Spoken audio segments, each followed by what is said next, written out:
എപ്പിസോഡിന്റെ തുടക്കത്തിൽ തന്നെ കാണിക്കുന്നത് നമ്മുടെ ഫിയറ്റ് ആണെങ്കിൽ ലിയോന്റെ വീട്ടിട്ട് ഷിഫ്റ്റ് ആയേക്കാണ്. ഇവർ രണ്ടുപേരും പുതിയൊരു വീട്ടിട്ടാണ് ഷിഫ്റ്റ് ആയേക്കുന്നത്. അവരെ സഹായിക്കാൻ വേണ്ടിയിട്ട് നമ്മുടെ കൂട്ടുകാരന്മാരുണ്ട്, പിന്നെ ഫിയറ്റിന്റെ ചേട്ടനും ഉണ്ട്. അങ്ങനെ നമ്മുടെ ലിയോ ആണെങ്കിൽ അവന്റെ ഡ്രസ്സ് എല്ലാം എടുത്തു വെക്കുന്ന സമയത്ത് ഫിയറ്റ് വന്ന് ചോദിക്കുന്നുണ്ട്, നിനക്ക് ഉറപ്പാണോ നമ്മളിങ്ങോട്ട് ഷിഫ്റ്റ് ചെയ്യണോന്ന്? നിനക്ക് എന്തായാലും ഞാൻ താമസിക്കുന്ന വീട്ടിട്ട് വരാൻ പറ്റത്തില്ല, കാരണം ആന്റീനെ ഫേസ് ചെയ്യാൻ പറ്റത്തില്ല. അതുകൊണ്ട് ഇത് നല്ലൊരു ഓപ്ഷനാണ്. ഞാൻ നിന്റെ അച്ഛനോട് സംസാരിച്ചിരുന്നു എന്ന് പറഞ്ഞിട്ട് ആ ഒരു പോർഷൻ നമ്മൾ കാണിക്കുന്നുണ്ട്. അച്ഛനെ ആണെങ്കിൽ നമ്മുടെ ലിയോ ആണെങ്കിൽ കൺവിൻസ് ചെയ്യാണ് സ്കൂളിൽ പോകാനൊക്കെ എളുപ്പം ഇവിടുന്നാന്നും പറയുന്നുണ്ട്. അച്ഛനെ നമ്മുടെ ഫിയറ്റിന് ഒട്ടും തന്നെ ഇഷ്ടമല്ല. അയാള് എൻ്റെ സങ്കടം കാണാനും എൻ്റെ ദുരിതം കാണാനും മാത്രം നിൽക്കത്തുള്ളൂ എന്ന് പറയുന്നുണ്ട്. അങ്ങനെ നമ്മുടെ ഫിയറ്റിനെ ഒരുവിധം സമാധാനിപ്പിച്ചിട്ട് ലിയോ ആണെങ്കിൽ അവന് കിസ് കൊടുക്കുന്നുണ്ട്. ഈ സമയത്ത് തന്നെയാണ് തോടങ്ങോട്ട് കയറി വരുന്നത്. ഇവനാണെങ്കിൽ നിങ്ങൾ തമ്മിൽ എന്ത് ചെയ്യുവാന്ന് പറഞ്ഞിട്ട് ഇങ്ങനെ ഇന്ന് കളിയാക്കുന്നുണ്ട്. അത് കാരണം പെട്ടെന്ന് രണ്ടുപേരും ഡിസ്ട്രാക്റ്റ് ആയി അവിടുന്ന് മാറിയിരിക്കുകയാണ്. കുറച്ച് സമയത്തിന് ശേഷം നമ്മുടെ ലിയോ ആണെങ്കിൽ ഹോളിൽ വന്നിരുന്ന് ഫോൺ നോക്കിക്കൊണ്ടിരിക്കുകയാണ്. അപ്പോഴങ്ങോട്ട് നമ്മുടെ ഫിയറ്റിന്റെ ടിൻ ബ്രദർ വന്ന് ചോദിക്കുന്നുണ്ട്, ശരിക്കും നീ ഈ റിലേഷൻഷിപ്പിൽ ഓക്കെ ആണോ? നിങ്ങൾ ഫ്രണ്ട്സ് ആയിരുന്നപ്പോഴുള്ള തല്ലുകൊടുത്തൊക്കെ ഇനി എക്സ്പെക്ട് ചെയ്യാൻ പറ്റുമെന്ന്? അങ്ങനെയൊന്നുമില്ല, ഇപ്പൊ ഞങ്ങൾ കുറച്ചും കൂടി മാറി ചിന്തിച്ച് തുടങ്ങിയെന്നൊക്കെ പറയുന്നുണ്ട്. നീ എന്താ ഏത് നേരം ഫോണിട്ട് നോക്കിയിരിക്കുന്നതെന്ന് നോക്കുമ്പോഴേക്കും ഒരു അർജന്റ് മാറ്റർ എന്ന് പറയുന്നുണ്ട്. നമ്മളെ ഒരാളെ കാണിക്കുന്നുണ്ട്, ഒരു സ്റ്റൈലിഷ് ആയിട്ടുള്ള മാനാണ്, ആരാണെന്ന് റിവീൽ ചെയ്യുന്നില്ല.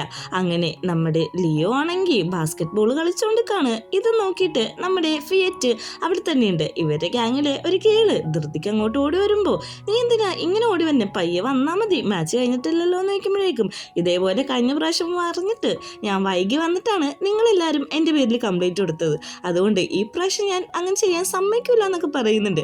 അങ്ങനെ കളിയെല്ലാം കഴിഞ്ഞിട്ട് ഈ പെൺകുട്ടിയോട് നമ്മുടെ ലിയോ ആണെങ്കിൽ ഡ്രോപ്പ് ചെയ്യണമെന്ന് ചോദിക്കുന്നുണ്ട്. അതിൻ്റെ ആവശ്യമില്ല, നിങ്ങളുടെ ഇടയിൽ തേർഡ് വീൽ ആവാനായിട്ട് ഞാൻ നിൽക്കുന്നില്ല എന്ന് പറഞ്ഞു തീരുന്ന അതേ സമയത്ത് തന്നെയാണ് അങ്ങോട്ടേക്ക് നമ്മൾ നേരത്തെ കാണിച്ച ആ ക്യാരക്ടർ ഓടി വരുന്നത്. ഇവൻ ആരാണ് എന്താണെന്നൊന്നും ഇപ്പോൾ കാണിക്കുന്നില്ല. അവനാണെങ്കിൽ ഓടി വന്ന് നമ്മുടെ ലിയോന്റെ മേത്തേക്ക് ചാടിക്കയറിക്കാണ്. നിന്നെ ഞാൻ ഒത്തിരി മിസ് ചെയ്തു, നീ ഇല്ലാതെ എനിക്ക് പറ്റില്ല എന്നൊക്കെ പറഞ്ഞിട്ട് ഒരു ലവേഴ്സ് ബിഹേവ് ചെയ്യുന്ന പോലെയാണ് ബിഹേവ് ചെയ്യുന്നത്. ഇത് കണ്ടിട്ട് നമ്മുടെ ഫിയറ്റ് ഒന്ന് അപ്സെറ്റ് ആവുന്നുണ്ട്.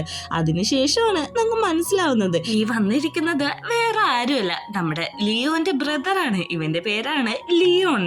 ഇവൻ വന്നത് നമ്മുടെ ഫിയറ്റിന് ഇഷ്ടമല്ല. രണ്ടുപേരും കൂടി ഏത് നേരം നോക്കിയാലും തല്ലുകൊടുത്തം തന്നെയാണ്. ലിയോൺ പറയുന്നുണ്ട്, ചേട്ടാ ഇവനെ മാറ്റിയിട്ട് വേറെ ആരെങ്കിലും നോക്ക്, നിനക്ക് അതായിരിക്കും നല്ലതെന്ന്. പക്ഷെ നമ്മുടെ ഫിയറ്റ് ആണെങ്കിൽ ലിയോൺ വന്നതിൽ അപ്സെറ്റ് ആയിട്ട് റൂമിലിരിക്കുമ്പോൾ, എനിക്കറിയാം നീ അപ്സെറ്റ് ആണെന്ന്, പക്ഷെ അതെന്റെ ബ്രദറല്ലേ, എന്ത് ചെയ്യാൻ പറ്റും, അവൻ ഇവിടെയാണ് കംഫർട്ടബിൾ എന്നും പറയുന്നുണ്ട്. അങ്ങനെ രാത്രി ഉറങ്ങാൻ കിടക്കുമ്പോൾ രണ്ടുപേർക്കും അങ്ങോട്ടും ഇങ്ങോട്ടും ഹഗ് ചെയ്യണമെന്നുണ്ട്. പക്ഷെ അതാണെങ്കിൽ ഒന്ന് പ്രകടിപ്പിക്കാൻ കുറച്ച് ഡിഫിക്കൽട്ടായിട്ട് നിൽക്കുന്ന മൊമെന്റ് ആണ്. പെട്ടെന്ന് തന്നെ നമ്മുടെ ഫിയറ്റ് എണീറ്റിട്ട്, കുഴപ്പമില്ലടാ ഞാൻ അപ്പുറത്തെ റൂമിൽ കിടന്നോളാം എന്ന് പറഞ്ഞിട്ട് അവിടുന്ന് അങ്ങ് എണീറ്റ് പോവുകയാണ്. പിറ്റേ ദിവസം രാവിലെ തന്നെ നമ്മുടെ ലിയോൺ, പേര് മാറിപ്പോരുത്, കാരണം ഈ ലിയോണൊക്കെ ഏകദേശം ഒരേപോലത്തെ പേരായതുകൊണ്ട് തന്നെ പേര് മാറിപ്പോവാൻ നമുക്ക് വളരെയധികം ചാൻസ് ഉണ്ട്. അപ്പോൾ അവനാണെങ്കിൽ കഫേട്ട് വരുമ്പോഴേക്കും എല്ലാവരും ഇവനെ പറ്റിയാണ് സംസാരിച്ചിരിക്കുന്നത്. ലിയോ ഓൾറെഡി ഫേമസ് ആയതുകൊണ്ട് അവൻ്റെ അനിയനും അവിടെ ഭയങ്കരമായിട്ട് ഫേമസ് ആയിട്ടുണ്ട്. അങ്ങോട്ടൊരു ചെക്കൻ വരുന്നുണ്ട്, അവൻ ആരാന്ന് നമ്മളെ കാണിക്കുന്നില്ല. ബാസ്കറ്റ് ബോൾ കളിച്ചുകൊണ്ടിരിക്കുന്ന നമ്മുടെ ഫിയറ്റിനോട് ഗേള് വയ്ക്കുന്നുണ്ട്, എടാ എന്തെങ്കിലും പ്രശ്നമുണ്ടോ, എന്താ വല്ലാതെ ഇരിക്കുന്നത്? കഴിഞ്ഞ പ്രാവശ്യം വന്ന ചെക്കനെ നിനക്ക് ഒട്ടും ഇഷ്ടപ്പെട്ടില്ലേന്ന് ചോദിക്കുന്നുണ്ട്. അങ്ങനെയൊന്നല്ല, ഇത് കുറച്ച് ബെഡ്റൂം ഇഷ്യൂസ് ആണ്, അതാണ്, വേറൊന്നുമില്ല എന്ന് പറയുന്നുണ്ട്. അവൾക്കാണെങ്കിൽ അതിനെപ്പറ്റി കൂടുതൽ അറിയാൻ ക്യൂരിയോസിറ്റി ആയിട്ട് ഓരോന്ന് ചോദിക്കുമ്പോഴേക്കും അവളെ അവിടെ നിന്ന് ഓടിച്ചു വിടുന്നുണ്ട്. അവളാണെങ്കിൽ പെട്ടെന്ന് തന്നെ ആൻ്റെ അടുത്തേക്കാണ് ചെല്ലുന്നത്. ആന ഒരു കാര്യം അറിഞ്ഞോ, നമ്മുടെ ഫിയറ്റും ലിയോയും തമ്മിൽ ബെഡ്റൂം ഇഷ്യൂസ് ഉണ്ട്, ഇത് നമുക്ക് സോൾവ് ചെയ്യണം, പിന്നെ ആരും അറിയണ്ടാട്ടോ എന്ന് പറയുന്നുണ്ട്. നമ്മുടെ ആനാണെങ്കിൽ നമ്മുടെ ലിയോന്റെ ബെസ്റ്റ് ഫ്രണ്ട് ആയിട്ടുള്ള ആ ചെക്കനോട് ഇത് പറയുന്നുണ്ട്. ഫിയറ്റ് ലിയോയും തമ്മിൽ എന്തോ ഒരു ബെഡ്റൂം ഇഷ്യൂ ഉണ്ട്, നമുക്കത് എങ്ങനെയെങ്കിലും സോർട്ട് ഔട്ട് ചെയ്യണോ എന്ന്. അവനാണെങ്കിൽ നമ്മുടെ തോടിനെ വിളിച്ച് ഈ കാര്യം അറിയിക്കുന്നുണ്ട്. തോടാണെങ്കിൽ അടുത്ത് നിൽക്കുന്ന നെയ്മിനോട് ഈ കാര്യം പറയുന്നുണ്ട്. നെയ്മ് നീ അറിഞ്ഞോ അവരുടെ ഇടയിൽ ബെഡ്റൂം ഇഷ്യൂസ് ഉണ്ടെന്ന്. നെയ്മാണെങ്കിൽ അവിടെയുള്ള കുറച്ച് ചെക്കന്മാരോട് പോയി പറയുന്നുണ്ട് ഈ സെയിം കാര്യം തന്നെ. ആ ചെക്കനാണെങ്കിൽ അവിടെ ഇരിക്കുന്ന പെമ്പിള്ളേരോട് പോയി പറയുന്നുണ്ട്.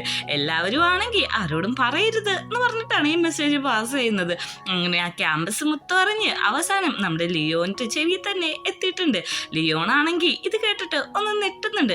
നേരെ ചെന്ന് നമ്മുടെ ലിയോന്റെ അടുത്ത് പോയി ലിയോൺ ഈ കാര്യം ചോദിക്കുന്നുണ്ട്. നിങ്ങൾ തമ്മിൽ എന്തെങ്കിലും ബെഡ്റൂം ഇഷ്യൂസ് ഉണ്ടോ? ഇപ്പൊ ഈ ക്യാമ്പസ് ഫുള്ളും സ്പ്രെഡ് ആയിട്ടുണ്ട് ഈ റൂമേഴ്സ് എന്ന് പറയുന്നുണ്ട്. അത് റൂമേഴ്സ് ആണ്, ഞങ്ങൾ തമ്മിൽ യാതൊരുവിധ പ്രശ്നങ്ങളും ഒന്നുമില്ലാന്ന് നമ്മുടെ ലിയോ പറയുന്നുണ്ട്. അങ്ങനെ അവര് തിരിച്ചു പോകുന്ന വഴിക്കാണ് രണ്ട് പെൺപിള്ളേര് നമ്മുടെ ഫിയറ്റിനെ പറ്റി വളരെ മോശമായിട്ടാണ് പറഞ്ഞുകൊണ്ടിരിക്കുന്നത്. ഒരു സ്ലട്ട് എന്നുള്ള രീതിയിലാണ് അവര് സംസാരിച്ചുകൊണ്ടിരിക്കുന്നത്. ഈ സംസാരം കേട്ടിട്ടാണ് ഫിയറ്റ് അങ്ങോട്ട് വരുന്നത്. അവനാണെങ്കിൽ ഇത് കേട്ടിട്ട് നല്ല രീതിക്ക് ദേഷ്യം നമ്മുടെ വന്ന് സംസാരിക്കുന്നുണ്ട്. നിങ്ങൾ വിചാരിക്കുന്ന പോലെയൊന്നുമല്ല, എന്റെ ബോയ് ഫ്രണ്ടിനെ കൊണ്ട് എനിക്ക് എന്റെ ബെഡ്റൂമിന് യാതൊരു തര ഇഷ്യൂസ് ഇല്ല. എന്റെ ബോയ് ഫ്രണ്ട് അത്രയും കൈൻഡ് ആണ്, ഹാൻഡ്സ് ആണ്, റൊമാൻറ്റിക് ആണ്. നിങ്ങൾക്ക് അത് കിട്ടാത്തതില് എനിക്ക് ദുഃഖമുണ്ടെന്ന് പറഞ്ഞിട്ട് ആ പെണ്ണായിട്ട് വെറുതെ തല്ലുടിച്ചോണ്ടിരിക്കുകയാണ്.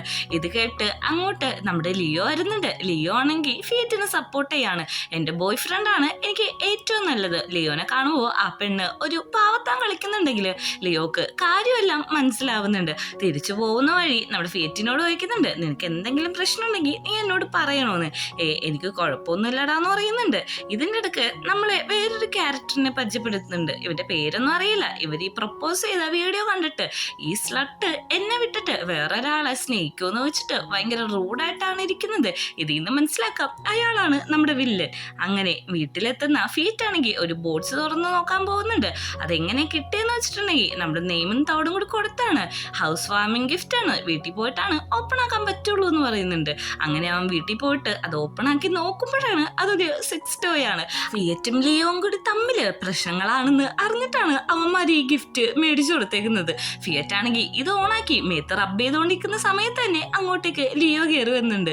ലിയോ ഇത് കണ്ടിട്ട് ഒന്നാലോചിക്കുന്നുണ്ട്, ഇനി എന്റെ പോരാഞ്ഞിട്ടാണോ ഇവർ ഇതൊക്കെ ഓർഡർ ചെയ്തേക്കുന്നതെന്ന്. നീ വിചാരിക്കുന്ന പോലെ അല്ല, ഇത് ഗിഫ്റ്റ് കിട്ടിയതാന്ന് പറയുന്നുണ്ട്. അന്ന് അത് ഓഫ് ചെയ്യാൻ പറയുമ്പോഴേക്കും എനിക്കിത് ഓഫ് ചെയ്യാൻ അറിയില്ല എന്ന് പറയുന്ന അവിടെ വെച്ചാണ് എപ്പിസോഡ് അവസാനിക്കുന്നത്.